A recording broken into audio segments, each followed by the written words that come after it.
अस्सलाम वालेकुम dear students, कैसे हैं आप लोग? Fine, good. So dear students, let's discuss the last topic and then we move on to the today's study topics. And what we discussed basically a relationship between the capital structure and the opportunity cost of capital.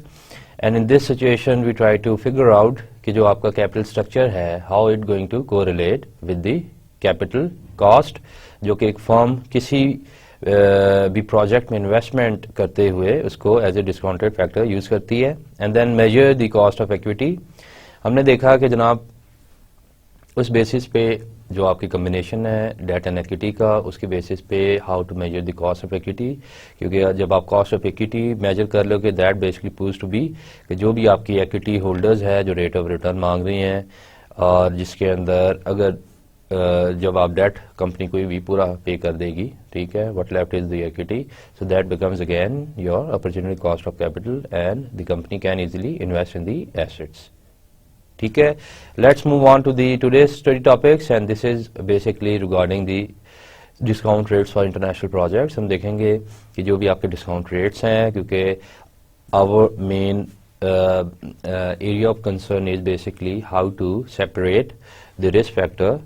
from the opportunity cost, या जो आपके discount rates हैं या जो आपके हर्डर rate है उसमें कितना जो रिस्क का एलिमेंट है वो आप जब इन्वॉल्व करेंगे that gives you the true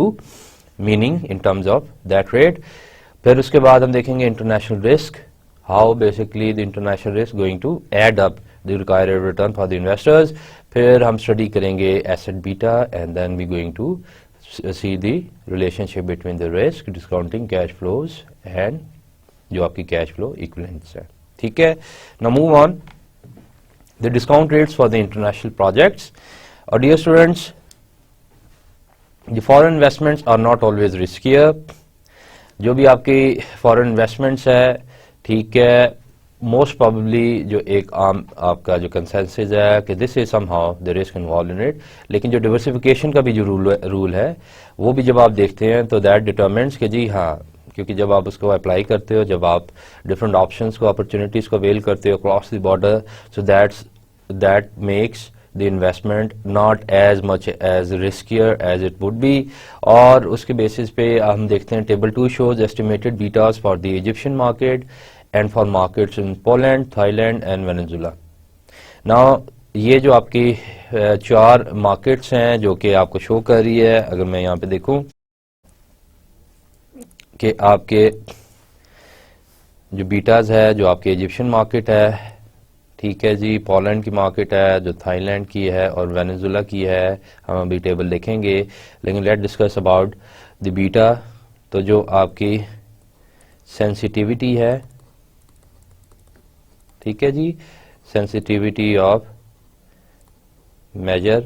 so that is regarding the Egyptian market, क्या सेंसिटिविटी है उसकी, और फिर जो पोलैंड का बीटा है जो कि हम 2 करेंगे कि जी उसकी क्या है, जो थाईलैंड है बीटा 3 एंड वेनेजुला जो बीटा 4, उसके डिफरेंट हम देखेंगे values. The standard deviation of return in these markets were 2 or 3 times more than the US market. और किसी भी यूएस मार्केट जो आप मार्केट का बीटा है उसमें ये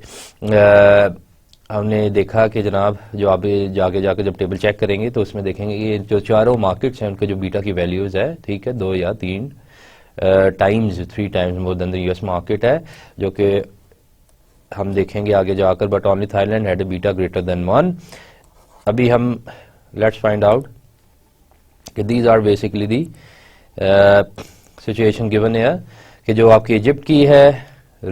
जो आपका स्टैंडर्ड डेविएशन जो है वो दैट इज गिवन हियर, जो कि आपकी वॉलेटिलिटी को बता रहा है, ठीक है जी, वॉलेटिलिटी को इंडिकेट कर रहा है. और इस बेसिस पे जो इजिप्शियन है वो दैट इज 3.11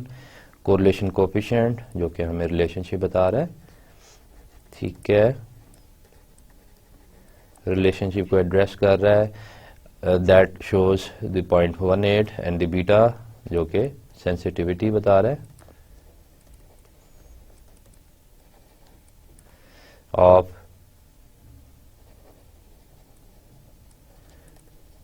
ठीक है जी, एनी स्टॉक और सिक्योरिटी जो भी इन्वेस्टर ने इजिप्शियन मार्केट में ली हुई with respect to the market risk. ठीक है, इसी तरह जनाब आपकी पोलैंड की गिवन है with the respected correlation coefficient की value and the beta is given here, and so as the case with the Thailand, Venezuela and the rest of it. और यहाँ पे आपको थोड़ा सा आइडिया क्लियर किया है कि जनाब ratio of the standard deviation है, that is basically the standard deviation ratio given है country index versus SAP composite index. और अगेन उसी रिलेशनशिप पे जो आपके रेशियोज है, जो दैट बेसिकली वॉलेटिलिटी है, जो भी आपका एक कंट्री इंडेक्स है, और एसपी जो कंपोजिट है, जो स्टैंडर्ड पुअर जो इंडेक्स है, जो यूएस स्टॉक एक्सचेंज मार्केट का इंडेक्स है, जो कि यूएस मार्केट को इंडिकेट कर रहा है, इसकी सिंपल रेशियो गिवन है दैट डिस्क्राइब। और ये जो कंट्री इंडेक्स है दैट इज बेसिकली ऑब्वियसली जो इजिप्शियन और पोलैंड, थाईलैंड और वेनेजुला के बारे में इंटरनेशनल रिस्क को आइडेंटिफाई कर रहा है। और अगेन ये आपको ये बता रहा है कि देखिए यहाँ पे in most of the cases, क्योंकि that is simply the ratio, the standard deviation of ratio. अगर मैं यहाँ पे लिखूँ कि जी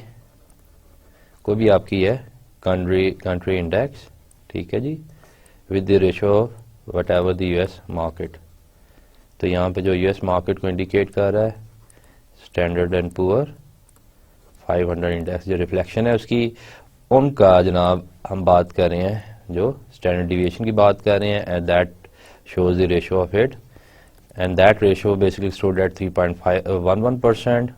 So that means it's 3 times more as compared to US market, जो इसकी volatility या variation के बारे में बता रहा है. So in order to identify the international risk that is there in the markets, you got to evaluate like this, और इसकी interpretation क्या है कि जनाब that basically 3 times more as compared to US markets. If I look at the Poland, so that is roughly approximately almost equal to 1.93 as compared to US market, and again 3 and 2.5 to respective markets here. और उसके फिर again correlation भी आपको given है, इन्हीं दोनों market का relationship बताया कि जी how they are correlated with each other. तो इसी के अंदर अगर मैं ये लिखूं कि जनाब that shows the relationship between what, कि आपकी दो markets हैं, यहाँ पे मैं लिख देता हूँ, एक आपकी जो भी कंट्री स्पेसिफिक है, ठीक है जी, जो इसके दरमियान रिलेशनशिप है, एंड देन दी यूएस। तो यहाँ पे कंट्री हमारी 1 2 3 4 country respective with US market given है, और बीटा की जो सेंसिटिविटी एनालिसिस बता रहा है कि जी इस मार्केट का with sensitive, how it is sensitive to the whatever the market, जो यूएस मार्केट आपकी गिवन है उसका बीटा की वैल्यू आपकी गिवन है। अगर कोई भी इन्वेस्टर इसके अंदर होल्ड करता है, कोई स्टॉक रखता है, और फिर वो यूनाइटेड स्टेट्स के अंदर है और वो इन मार्केट से रखता है, तो how going to effect on the returns, overall returns. इसको आगे इंटरप्रिटेशन देखते हैं इसकी। अच्छा, तो यहाँ पे आपको ये बताया गया है कि the point two consider the low correlation, ठीक है, why it is because of the low correlation. For example, the standard deviation of the Egyptian market was 3.11 times that of the standard poor index, but the correlation coefficient was only 1.18. So in that case, ये जो beta की value है that is a product of these two values, जो कि मैं यहाँ पे लिख देता हूँ, that is basically simply standard deviation ratio, ठीक है, and that possesses the correlation big R, ठीक है जी, इसको मैं यहाँ पे लिख देता हूँ, correlation exist between these markets. और इसके बाद जो आपकी वैल्यू है जो बीटा की, that's to that 0.55 as compare to the rest. अगर हम यहाँ पे देखें दैट इज 0.55, लेकिन जब हम बात करते हैं थाईलैंड की तो look at it 1.39, right. So that basically shows कि जो 1.39 that is a very higher as compare to the rest of it. और उसी बेसिस पे बिकॉज ऑफ व्हाट, कि अगर आप इस कोरिलेशन की वैल्यूज देखें, ठीक है, that tells you the whole story कि दी कोरिलेशन जो कोफिशिएंट है दैट इज इनके स्ट्रॉन्ग बॉन्डिंग है, जो एक आप इन कंट्रीज के दरमियान जो रिलेशनशिप है, जो इनके इंडेक्स मार्केट रिस्क एसोसिएशन है, that is stronger as compare to the rest of it, and that is the only reason कि यहाँ पे जो इसकी वैल्यू है that stood at 1.39 higher as compare to rest of the markets. Or table doesn't prove that investment abroad is always safer than at home. Again, कि जनाब जो आपके इन्वेस्टमेंट घर के में है, जो आपके होम मार्केट के अंदर compare to foreign markets, so that doesn't prove that, but what it proves basically कि distinguish between diversifiable and the market risk, कि how you can diversify your risk factor and what is basically the market risk, क्योंकि आपका जो unique है, ठीक है, जो firm specific risk है, can you diversified it, yes, up to some extent you can easily diversified on the basis of कि जी अगर आपकी correlation की association क्या है और उसकी बीटा की sensitivity क्या है, on that basis with respect to Thailand, apart from it जो भी आपकी countries हैं, जैसे आपकी Egyptian market है, that is less correlated, so that means you can create or bring down the unique specific risk, which is कि जी अगर कोई भी investor है, अगर वहाँ पे जो उसका portfolio है वो construct कर रहा है, वो stock investment कर रहा है Egyptian market के अंदर with respect to the US market, या अगर US market का investor है with respect to the Egyptian market, because of the association correlation of coefficient given there, they can easily diversify that risk with respect to the market risk, क्योंकि market risk भी उसी के मुताबिक आप international risk के through find out कर सकते हैं कि जनाब देखें उसका भी reduce हो गया। And the opportunity cost of capital should depend on market risk, और जो आपकी opportunity cost of capital है that is basically attributed to the market risk, जो कि आपका non diversifiable है, you got to absorb it, आपने इसके बारे में कोई ना कोई एक strategy create करनी है in order to absorb the effect of whatever the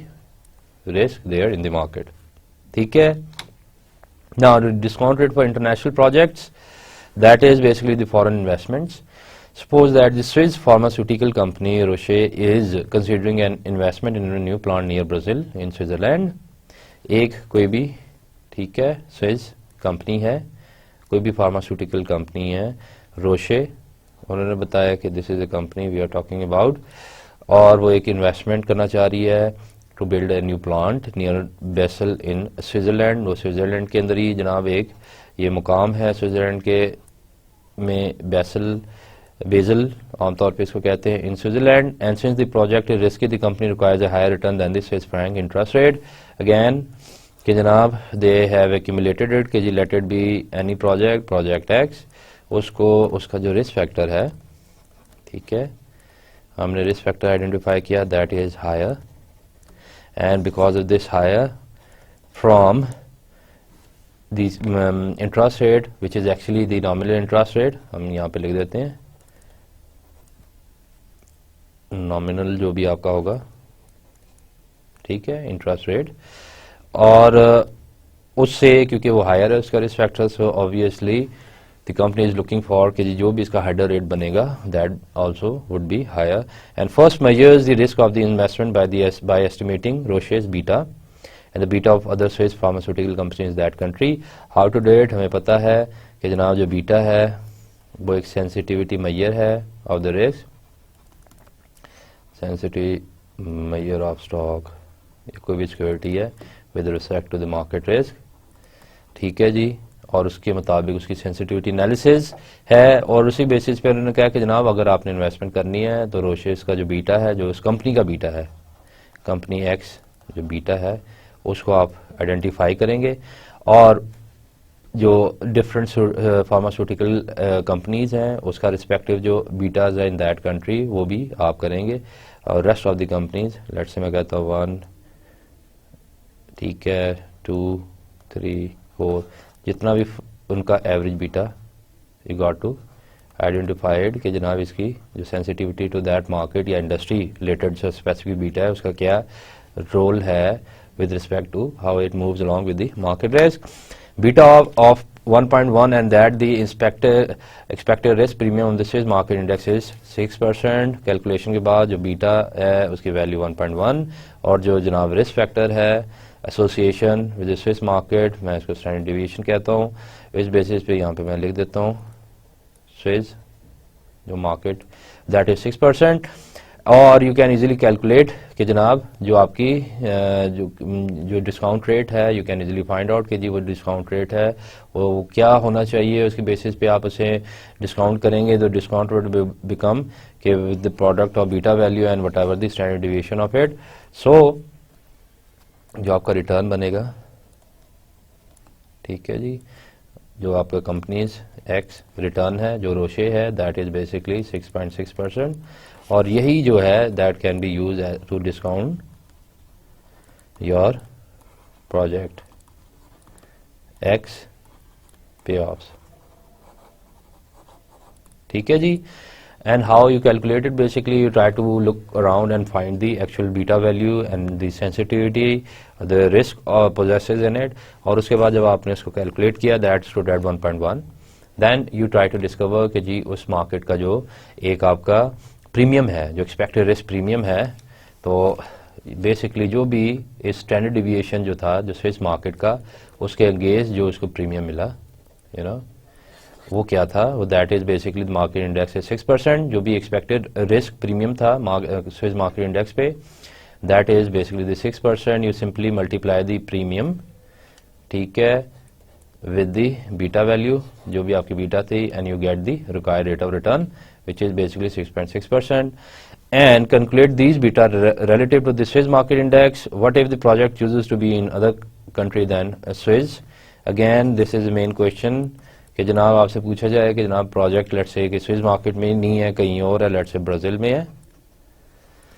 तो आप क्या करेंगे इसका? तो obviously go along with the same situation, आप उसका जो इंटरनेशनल रिस्क है, इंटरनेशनल बीटा है मार्केट का, you try to calculate it, और ऑब्वियसली जो भी इसकी बीटा की वैल्यू होगी that relate with the whatever the ratio given और द स्टैंडर्ड डिविएशन रेशियो जो कि हमने पिछले टेबल्स पे देखा। What would be the possible effect on the discount rate under this circumstances, and obviously if the correlation between these market is low, जो इसके beta की वैल्यू है वो भी लेस आएगी, क्योंकि हमें पता है कि जो बीटा है दैट इज जो भी आपका अगर हम कहें कि जी उस इंडेक्स का है, ठीक है, जो सेंसिटिविटी है, ठीक है, ब्राज़ील की या जो भी इंडेक्स है that is basically the product of what, जो हमने फाइंड आउट किया कि that is basically the ratio, जो स्टैंडर्ड डिविएशन रेशियो है, और जो आपका जो बीटा जो आपकी एक्चुअल रेशियो था, और लेट्स फाइंड आउट जो आपकी कोरिलेशन कोफिशिएंट है, ठीक है,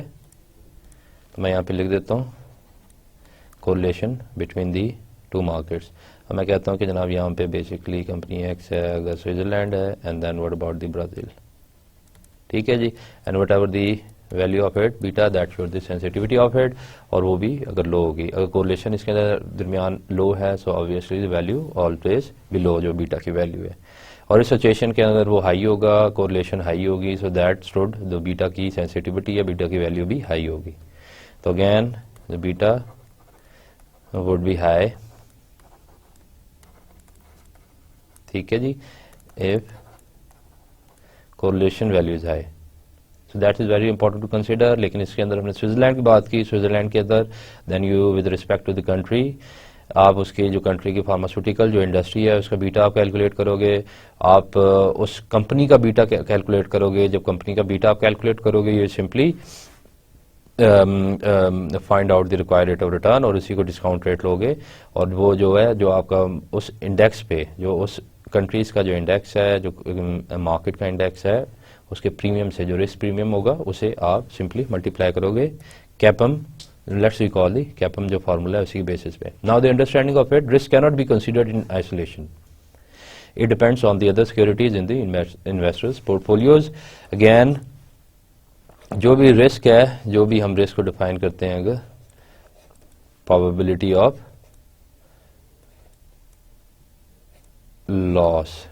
लॉसेस इन अकरेंस, जो भी आपकी probability loss of probability of occurrence या probability of losses in occurrence, और उसी वे कैनॉट बी आइसोलेशन में अकेले नहीं देखा जा सकता, you got to related with, और जो भी इन्वेस्टर्स का जो पोर्टफोलियो जो होगा, ठीक है, डिफरेंट स्टॉक्स का, stock 1, stock 2, stock 3, stock 4, stock 5, that is basically depend on this as well. Beta measure risk relative to the investors portfolio, again जो बीटा है that shows the sensitivity of the that security into security relative to the investors portfolio. For example, you can now buy funds that specialize in investment in emerging capital markets such as Vietnam, Peru और Hungary, ये आपकी countries हैं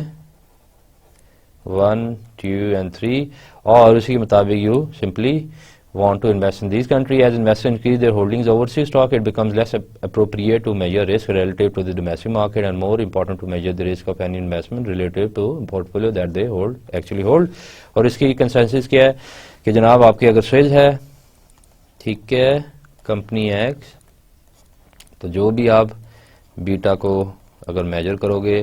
that is specific to Switzerland या Swiss country market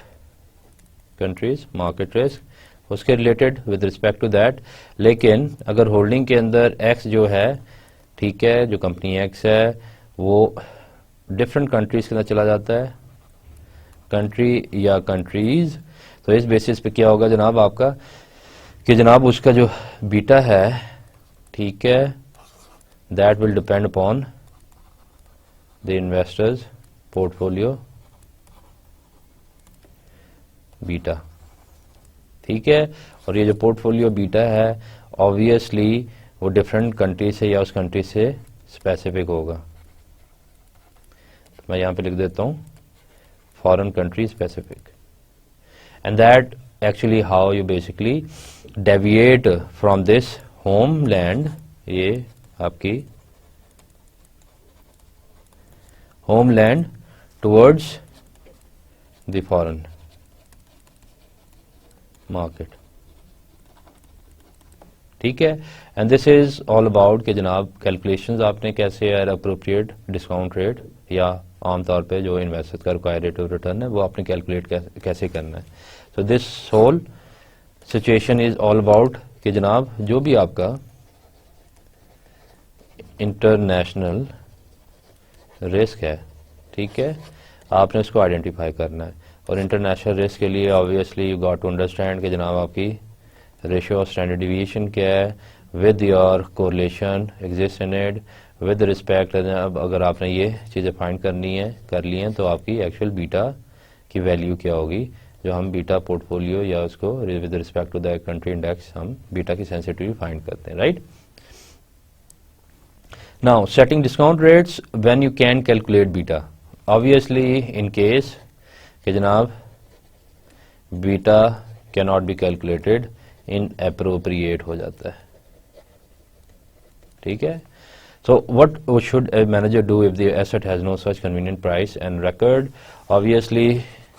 if we talk about different commodity, ठीक है जी, gold है या कोई भी टेंजिबल है, ठीक है, which can be measured and possesses या contain values, ठीक है, for some time you can easily calculate it. What if कोई ऐसी कमोडिटी है which has no static values, जो फ्लक्चुएशंस आ रही हैं, ठीक है जी, और उसके अंदर जो आपकी बीटा की वैल्यू है दैट इज वेरी, जो आपके पास कोई प्राइस रिकॉर्ड नहीं है उसका, so how to go along with it. What if the proposed investment is not close enough to business as usual to justify using a company cost of capital,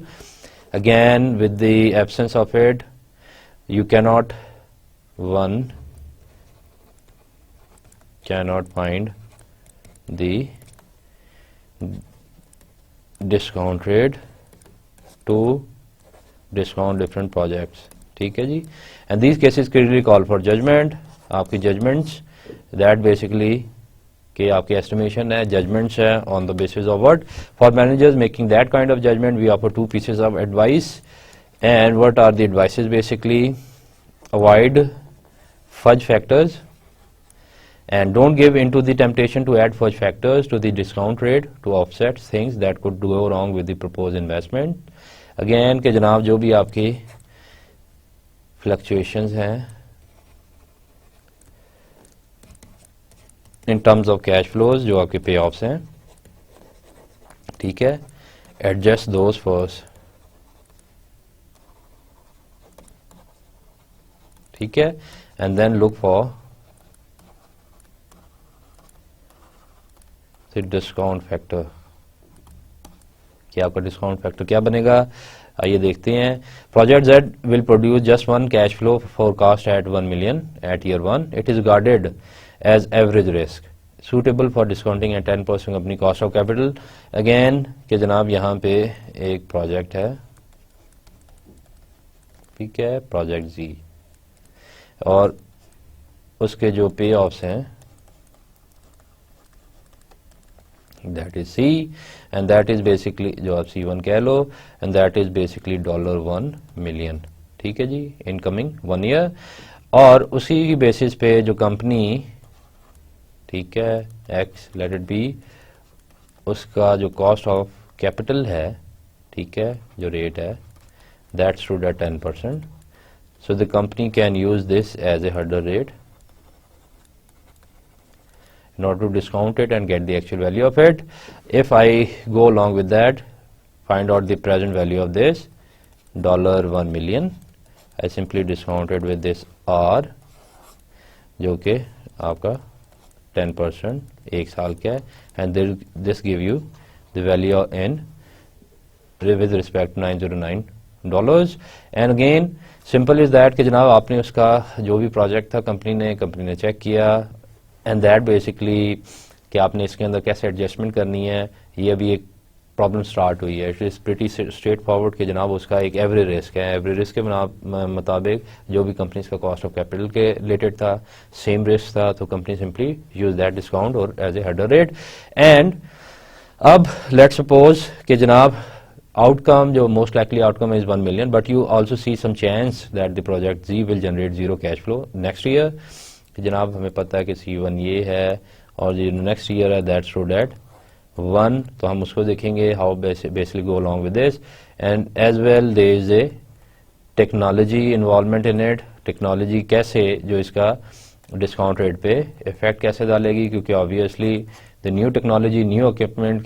going to be introduced, costly matters, obviously that going to change or shift the discount factor altogether, and this is what we call it 10% plus the fudge factor, and this is basically the fudge factor we are talking about कि जनाब ये जो fudge factor है what is this basically, and that will give the right value but we don't know what the adjusted discount rate is, और ये जो आपका adjusted discount rate है, ठीक है, that basically equal to whatever your discount rate plus the fudge factor। ठीक है, अभी हम देखते हैं आगे। Now for many projects the most likely cash flow is also the unbiased forecast, make it adjusted। जो आपके cash flows हैं ये आपको cash flows given हैं, what it let it be कि जनाब 1.2 million, let it be जनाब 1 million, the probability is 50% here, and the rest of it is what if it exceeds or what if it drops to 0.8 million। The probability weightage है when we find it that gives you the value of 0.3, 0.5 and 0.2, and in that situation the unbiased forecast when you calculated it take the weighted जो आपने इसके average ली that stood at 1 million, which basically again कि जो आपकी forecasted है जो आपकी estimated है, हम प्रीवियस लेक्चर्स के देख चुके हैं जो आपके एस्टिमेटेड कैश फ्लोज हैं, हाउ टू फाइंड इट। कि लेट्स से कि जनाब इसके अंदर अगर स्लम्प है, ठीक है, अगर नॉर्मल रहती है, और व्हाट इफ इसके अंदर अगर बूम आता है, इंक्रीज होती है, एनहेंसमेंट होती है, तो how you going to take it as a weighted average of both of it. Now if the probability are, तो आपने उसकी वेटेड प्रोबेबिलिटी फाइंड कर लेनी है, and then you go about how to जो आपकी वेटेज फिगर है, जो प्रोबेबिलिटी वेटेज कैश फ्लो, ठीक है, और कैश फ्लो से जो मल्टीप्लाई करेंगे that gives you this statistic, और जब इसको आप ऐड करेंगे, ठीक है, that gives you the 1 million. तो simple that is basically the unbiased और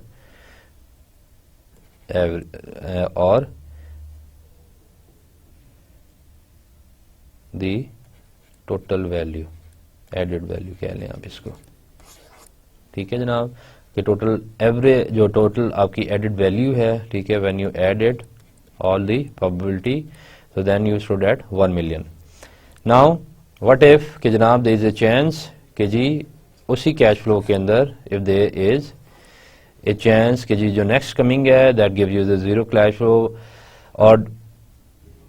जो भी आपकी अनबायस जो फ्यूचर कैश फ्लो है because of the technology uncertainty, ठीक है, टेक्नोलॉजी की वजह से जो चेंज है, जो शिफ्ट है, उसकी वजह से कोई अनसर्टेनिटी की वजह say that produces a zero cash flow here, with the probability of 0.10, you add it up and you show that जो आपकी unbiased है वो change होगी, that drops from 1 million amount to 0.9 million. ठीक है. Now recalculated, अगर मैं इसको 0.9 million को recalculate करूंगा 1, लेकिन अभी यहाँ पे जो डिस्काउंट फैक्टर है, आप देखें कि जनाब डिस्काउंट फैक्टर बेसिकली कि जनाब 10% chance of zero cash flow, the unbiased forecast could drop to 9. A cost of capital obviously, क्योंकि यहाँ पे अब probability है और वो जो आपकी टेक्नोलॉजी की अनसर्टेनिटी की वजह से जो आपकी वैल्यू पे इफेक्ट आया है उसके चांस की, तो when you discounted again, so that basically becomes 818,000. So basically आपको पता ये चला कि जो भी इसकी प्रेजेंट वैल्यू थी, ठीक है जनाब, तो उसकी प्रेजेंट वैल्यू में डिक्रीज कैसे हुई कि लेट इट बी कि जी आपकी 909.100 जो भी आपकी मिलियन थी, नाउ इट्स टू डेप 818,000 थी. ठीक है. And that shows the same statistic कि जनाब आपकी वैल्यू कैसे ड्रॉप हुई है. ठीक है. Now dear students, let's see this. Think about the determinants of asset betas. ठीक है, क्योंकि हमें पता है कि in the absence of beta, if that is not there, तो ये then you got to calculate the asset beta. वो और हम देखेंगे आगे जाकर कि जनाब एसिड बीटा जो आपके रेवेन्यू जनरेट हो रहे हैं, कोई भी साइक्लिकल इंडस्ट्री है, ठीक है, उसके अंदर विद रिस्पेक्ट टू कि जनाब इसकी जो वेरिएबल कॉस्ट है, फिक्स कॉस्ट है, कैसे you take basically try to calculate the asset beta. In that situation, often the characteristics of the high and low beta assets can be observed when the beta itself cannot be. और फिर आप उसकी, क्योंकि हमने देखा कि जो आपकी कंपनी के एसेट्स हैं, ठीक है, we try to find out कि जनाब ए और बी एसेट्स जो हैं, obviously that a combination of both will give you the actual value of that company X. ठीक है जी. एंड दैट सिचुएशन जो भी कंपनी है, अगर हम उसका बीटा फाइंड कर लेंगे, लेट इट बी के जी इन रिस्पेक्टिव ए और बी का अगर हम बीटा फाइंड कर लेंगे, तो you can easily calculate, identify the beta value in case के जी if you don't have any beta available. In that situation कि जो भी आपकी साइक्लिकल इंडस्ट्री है, many people intuitively associate risk with the variability of the book. ठीक है, जो भी एक वेरिएशंस है, जो भी बुक वैल्यू है, ठीक है, उसकी जो भी एसेट साइड चेंज हो रही है balance sheet with respect to debt and equity, या व्हाट अबाउट कि जी इन दैट सिचुएशन साइक्लिकल कि जनाब जो आपका रेवेन्यू जनरेट कर रहा है with respect to whatever your variable cost and the fix cost, in that situation, और अकाउंटिंग अर्निंग्स जो भी आपकी एक अकाउंटिंग या बुक जो भी जो अकाउंटेबल आप उसको रिकॉर्डेड जो आपकी एंट्रीज हैं. But much of this variability reflects unique और डिवर्सिफाइबल रिस्क, और इनमें से बहुत सी ऐसी हैं जो कि वेरिएबिलिटी जो शो कर रही होती हैं which basically firm specific risk है. ठीक है, this is not basically something कि जनाब जो कि उस ओवरऑल रिस्क की या मार्केट रिस्क की हम बात कर रहे हैं. And what really counts is the strength of the relationship between the firm's earnings and the aggregate earnings on all real assets. कि जो अभी कंपनी एक्स है, जब जैसे हमने पहले बात किया कि इसका टोटल रेवेन्यू क्या है, ठीक है, अगर हम रेवेन्यू बात करें तो what about the aggregate revenue on all assets classes. ठीक है. Now we can measure this either by accounting beta or by cash flow beta. Again, firms with high accounting or cash flow beta should also have high stock betas. So in that situation, जिस company का let's say company X है, उसका जो cash flow beta है, ठीक है जी, वो अगर हाई हो गया तो दैट मीन्स कि जनाब इसका जो स्टॉक बीटा है वो भी हाई होगा. ठीक है. And the prediction is correct. Obviously in that situation you see that कि जो कैश फ्लोज है, जो इसकी अर्निंग्स है, that shows the high beta, high variation, high sensitivity should I से.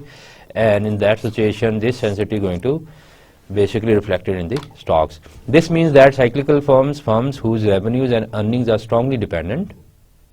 on the state of business cycle tend to be high beta firms. और उसी situation पे कि जनाब जिनके रेवेन्यूज के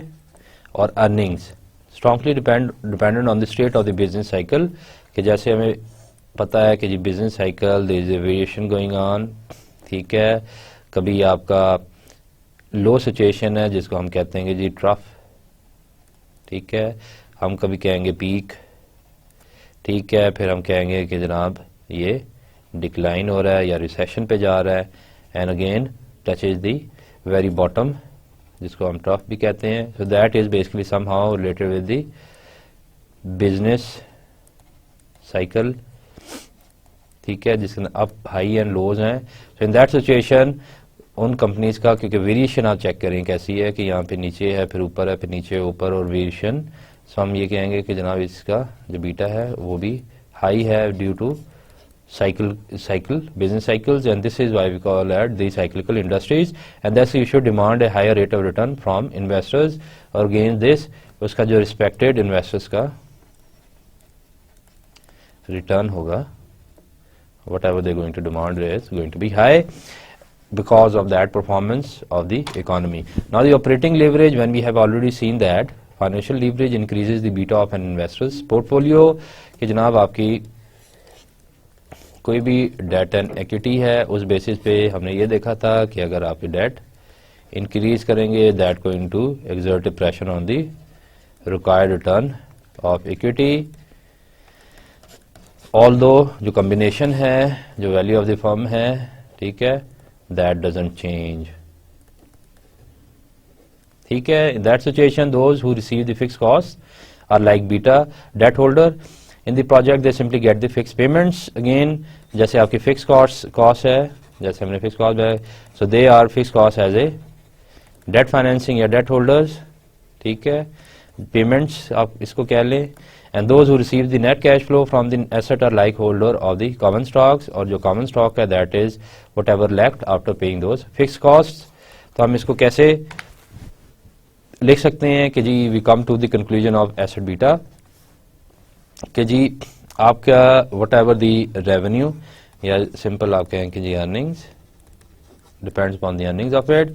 and that is equal to the fix cost, जो कि beta of the fix cost है, ठीक है, और ये this is basically the beta of the revenue है, and this is the beta of the fix cost है, whatever is the basically the fraction of present value of the fix cost and the revenue, again the fraction between the variable cost and the revenue,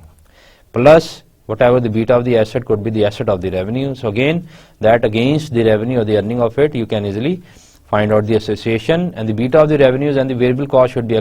approximately the same because they respond to the same underlying variables, the rate of output. Again आपकी जो भी variable cost है, ठीक है,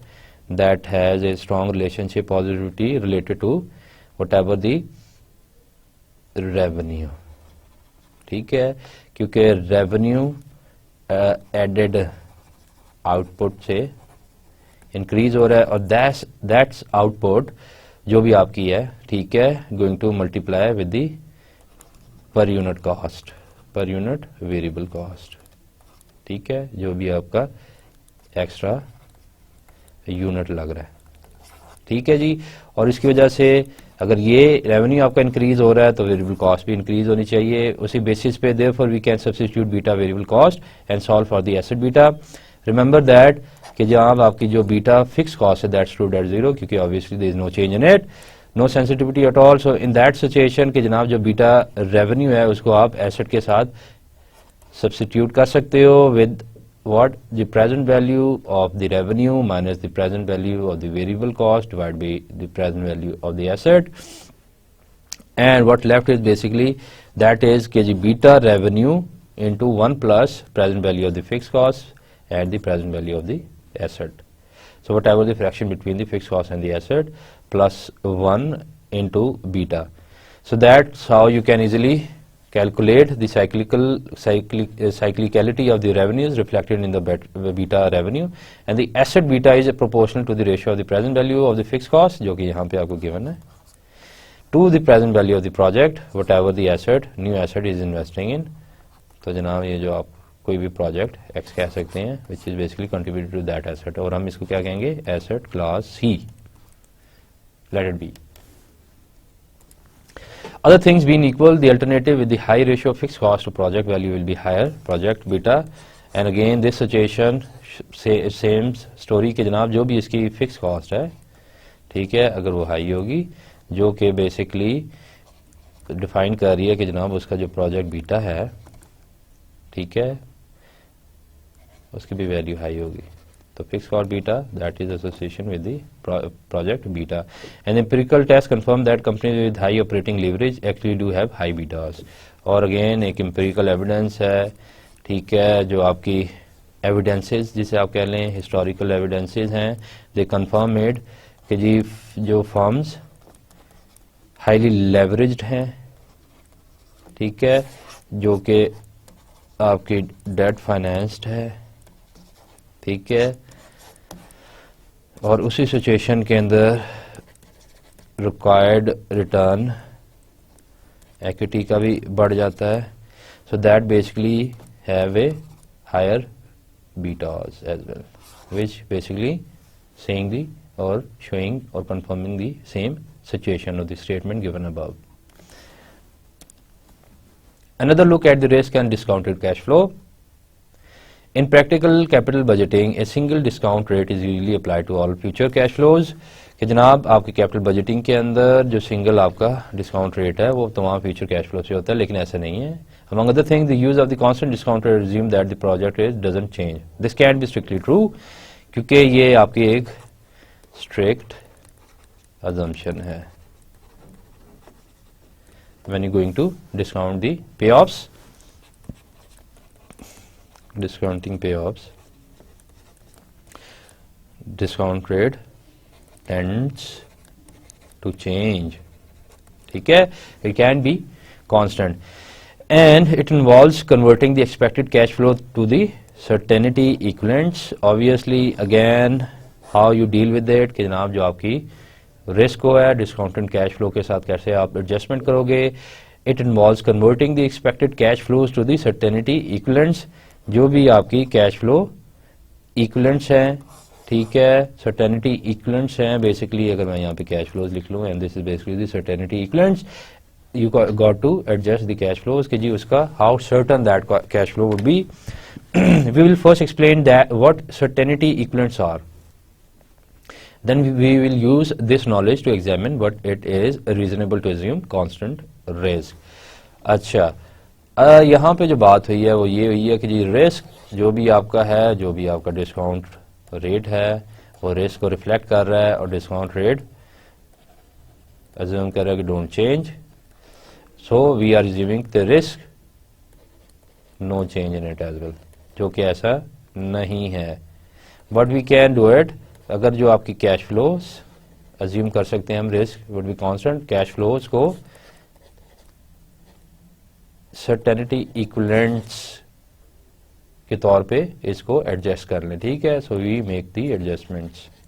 इन the cash flow with respect to the whatever the risk, and in that situation you can draw relate जो measure of risk है, you can easily make it constant. When we will use this knowledge, और जब हमें ये पता चल जाएगा जो आपकी कैश इक्विवेलेंट्स हैं वो क्या है, तो then we can apply it. इसकी एप्लीकेशन देखेंगे. You are considering a construction of an office building that you plan to sell after 1 year for 4,00,000. So this is the example we going to start. Again हम आप if recall it, ठीक है, during the lectures हमने ये discuss किया था initially कि जी एक बिल्डिंग है ऑफिस और उसकी जो कीमत है वो $400,000 है. Since that the cash flow is uncertain, you discount at a risk adjusted discount rate of 12% rather than the 7% risk free rate of interest. Again uncertainty की वजह से risk factor है, probable है, तो risk free rate पे आप नहीं करेंगे. You add something in it, ठीक है, जो भी आपका risk premium है and that become your discount factor जो कि आपका 12% पे खड़ा है. So that becomes your hurdle rate. ठीक है जी. Now, eventually this gives a present value of 357,143, which is actually what describing you कि जनाब this is your present value. Suppose a real estate company offers to fix the price at which it will buy the building from you at the end of the year. Now, एक offer आपको आती है जो कि आपको advance booking कर रहा है. एडवांस बुकिंग टू पे ऑफ्स, ठीक है। और इस सिचुएशन के अंदर ऑब्वियसली आपने ये डिस्कवर करना है कि what would be the actual certain cash flow for me. तो इन दैट सिचुएशन ये देखिए कि जी प्रेजेंट वैल्यू है certain cash flow divide by जो आपका रिस्क फ्री रेट है, क्योंकि वो आपके रिस्क को फिक्स कर रहा है, which is equal to this value जो आपने ऑलरेडी कैलकुलेट की कि जनाब आपकी जो प्रेजेंट वैल्यू है जो आपकी पहले कैलकुलेटेड है, अगर आप रिस्क चलेंगे तो क्या, लेकिन यहाँ पे क्योंकि आपके रिस्क को स्पेसिफिक किया जा रहा है तो you are basically fixing the risk, fixing it, ठीक है। अब रिस्क को आप फिक्स कर रहे हो तो नो प्रीमियम यूनिट, कोई डिमांड नहीं है प्रीमियम की, that gives you the same risk free rate, जो कि रिस्क फ्री रेट हमने देखा 7% पे खड़ा है। तो why not to discount that one whatever the certain cash flows. एंड आपको पता है प्रेजेंट वैल्यू इसकी क्या थी, 357 है।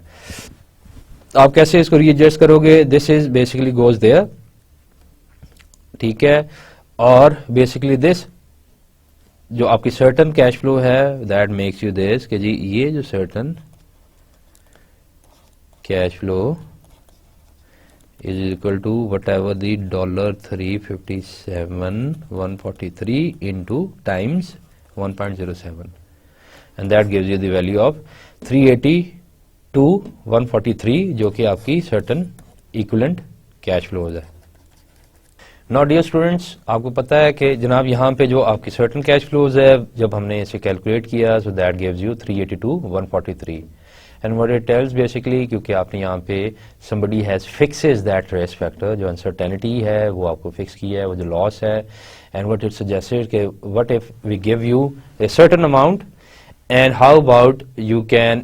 discount it with the same risk free rate instead of using the other rate which is basically inculcating that risk, जो uncertainty का एक factor है। So in that basis you come up with the certain equivalent cash flows of 382,143 and again a certain cash flow of 382 has exactly the same present value as an expected but uncertain cash flow of 400,000 and the cash flow of this which is been calculated जो कि आपकी certain equivalent cash flow है, certainty equivalent cash flow इसे हम कहेंगे क्योंकि that is not uncertain anymore, CEQ। compensation for uncertainty in terms of returns is equal to what, कि जनाब जो आपकी uncertainty है, जो compensation है, अगर हम देखें कोई भी आपकी पे ऑफ्स है, ठीक है, जो आपकी बेसिकली uncertain cash flows हैं, and that when you going to take a difference out of your certain CEQ that gives you the actual compensation in terms of return $42. Now what about the get rid of that risk and take a cut in the return onward, कि जब आप उसको risk को जो आप factor हो उसको बिल्कुल निकाल देते हो, so that gives you the actual return onward, क्योंकि इसके अंदर somebody has fixes the risk, ठीक है। तो इस रिस्क को आप जब आप निकालते हो तो that gives you actually the 17,000 approximately $18,000 and how about कि this one basically gives you tells you कि जनाब ये जो आपका है इसके अंदर 12% आपका रेट ऑफ रिटर्न है और इसके अंदर आपकी अनसर्टेनिटी थी, ठीक है। लेकिन व्हाट अबाउट कि जी उस रिस्क को फिक्स किया गया, ठीक है, and that gives you after fixing the risk कि जनाब जो आपकी सर्टेनिटी इक्विवेलेंट कैश फ्लोज जो थी that gives you when take out from actual जो भी आपको एक अनसर्टन था उस पे 17,000 मिल रहा है। Now method 1, discount the risky cash flow at the risk adjusted discount rate are that is greater than RF। The risk adjusted discount rate adjust for both time and risk. Method 2, find the certainty equivalent cash flow and discount at the risk-free interest rate RF. This is called the certainty equivalent of C1 denoted by CEQ1, जो कि इस फॉर्मूले में आप देख सकते हैं कि जनाब जब इसको आप डिस्काउंट करोगे at the discounted adjusted discount rate जो कि आपका रिस्क फ्री है, जी पहले हमने जो कैलकुलेट किया 7% and that gives you actually the CQ। और इसी बेसिस पे एग्जांपल देखते हैं, आइए वो करते हैं। A project A is expected to produce CF जो कैश फ्लो है 100 million for each of the 3 years given a risk free rate of 6%, a market premium of 8% and the beta of 0.75. what is the present value of the project and this gives you कि जनाब आप इस पे कैपम का जो formula लगाएंगे कि risk free rate है, बीटा की वैल्यू गिवन है, मार्केट रिस्क प्रीमियम गिवन है, that give you the rate required of 12% which is basically the showing the risk in it, and due to that is ये actually required rate higher because of this risk from risk free rate. ठीक है जी. And again यही जो आपका है, जब आप इसकी प्रेजेंट वैल्यू इस 12% पे डिस्काउंट करोगे, जो कैश फ्लोज आपको 100 मिलियन मिलेंगे, जो कि आपके रिस्पेक्टेड ईयर्स है 1, 2 एंड 3. तो उस पे जब आप डिस्काउंट करते जाओगे, अगर मैं यहाँ पे लिखूं present value what ever the cash flow in the year 1 and what ever in the year 1 and so on till the year and, जो भी आपकी कैश फ्लो है 1 प्लस आर और नंबर ऑफ ईयर्स, और इसको आप बेसिकली सबमिशन कर लोगे तो टोटल प्रेजेंट वैल्यू कैसे निकलेगी. इन that situation this is year 1 cash flow and this is year 2 and this is year 3, and when you accumulate it that stood at 240 million. ठीक है जी. जो कि पहले आपके जो पे ऑफ टोटल बन रहे थे वो 300 मिलियन बन रहे थे. नाउ अब आपने क्या करना है कि जनाब इसको ना assume that the cash flow change but are risk free what the new present value, क्योंकि अब यहाँ पे जो भी आपकी 240 है दैट बिकम्स के जनाब अच्छा ये आपकी actual basically the payment we are talking about. और उस सिचुएशन के अंदर आप ने देखा जो कैश फ्लो है आपके, ठीक है, जब आप उसको रिस्क एडजस्टेड 6% पे जब इसको आप डिस्काउंट करोगे that gives you 94 here, 89 then and the 84 here. And again इस जो कैश फ्लो है जो कि आपकी इक्विवेलेंट जो कैश फ्लोज है व्हेन यू डिस्काउंट इट, क्यों, क्योंकि ये देखिए कि यही वो है 89.3 है, 79.7 है, 71.2 है एट 12%. लेकिन जो आपके पास रिस्कियर कैश फ्लोज हैं that is 100 million. What if कि अगर कोई फिक्स कर दे और हम इसको डिस्काउंट करें उसी रिस्क फ्री रेट पे, तो that gives you exactly the 94.6, 89.6, 84.8. And again जो इसकी प्रेजेंट वैल्यू है जब हम इसको डिस्काउंट करते हैं that gives you basically this value again the same 240.2, जो कि इसकी प्रेजेंट वैल्यू है. लेकिन यहाँ पे आप देखेंगे जो आपको डिस्काउंटेड मिल रहा है, क्योंकि not assume that the cash flow change but are risk free, what is the new present value कि जनाब वो रिस्क फ्री होगी है और कैश फ्लो चेंज होगी है. तो जब कैश फ्लो चेंज हुई from the 100 that gives you going to discount the same 6% gives you these value which is again the similar of it. और आप यहां से देखें कि जी जो 100 है और 94 है that is a certainty equivalent. तो मैं यहां पे अगर ये लिख दूं कि this is basically the uncertain cash flows, ठीक है, and this being the certainty equivalent cash flows, ठीक है, ऑफ 100. और जब उसको आप 6% पे डिस्काउंट करोगे, you know you going to discounted on 6% which is basically the risk free rate of 6%. so you can basically evaluate the same value 240 accumulated value. ठीक है. और इस सिचुएशन के अंदर जो एग्जांपल है कि जो आपकी डिडक्शन फॉर रिस्क है इवेंचुअली कि जो भी आपको एक